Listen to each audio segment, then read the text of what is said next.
আসসালামু আলাইকুম ওরহমতুল্লাহি ওবরকাতুহু। কোরআনের দিক নির্দেশনা পর্ব 6 আমরা জানব মহান আল্লাহ তাআলা যেসব হারাম করেছেন। আমরা এর মধ্যে কিছু জানি, আবার এমন হতে পারে কিছু জানি না।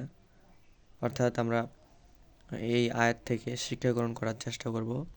মহান আল্লাহ তাআলা সূরা মাইদার 3 নং আয়াতে বলেছেন, তোমাদের জন্য হারাম করা হয়েছে মৃত জীব, রক্ত, শূকরের মাংস, যেসব জন্তু আল্লাহ ছাড়া অন্যের নামে উৎসর্গকৃত হয়, যা কণ্ঠরোধে মারা যায়, যা আঘাত লেগে মারা যায়, যা উচ্চ স্থান থেকে পতনের ফলে মারা যায়, যা শিংয়ের আঘাতে মারা যায়, এবং যাকে হিংস্র জন্তু ভক্ষণ করেছে, কিন্তু যাকে তোমরা জবেহ করেছ।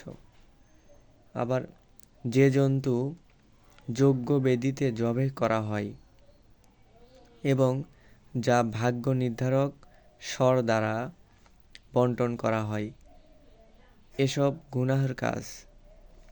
আজ কাফেররা তোমাদের দিন থেকে নিরাশ হয়ে গেছে, অতএব তাদেরকে ভয় করো না, বরং আমাকে ভয় করো। আজ আমি তোমাদের জন্য তোমাদের দিনকে পূর্ণাঙ্গ করে দিলাম, তোমাদের প্রতি আমার অবদান সম্পূর্ণ করে দিলাম এবং ইসলামকে তোমাদের জন্য দিন হিসাবে পছন্দ করলাম। অতএব যে ব্যক্তি তীব্র ক্ষুধায় কাতর হয়ে পড়ে কিন্তু কোনো গুনাহের প্রতি প্রবণতা না থাকে, তবে আল্লাহ তাআলা নিশ্চয়ই ক্ষমাশীল। সূরা মাইদা এর 3 নং আয়াতে আমরা এই হারাম বস্তুগুলো সম্পর্কে আল্লাহ তাআলার বাণী দেখে নেব ইনশাআল্লাহ, এবং এখান থেকে শিক্ষা গ্রহণ করব।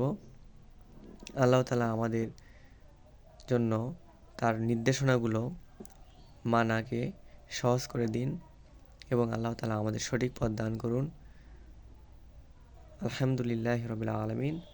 সুবহানাকা আল্লাহুম্মা ওয়া বিহামদিকা আশহাদু আল্লা ইলাহা ইল্লা আনতা আস্তাগফিরুকা ওয়া আতুবু ইলাইক। আসসালামু আলাইকুম ওয়া রাহমাতুল্লাহি ওয়া বারাকাতুহু।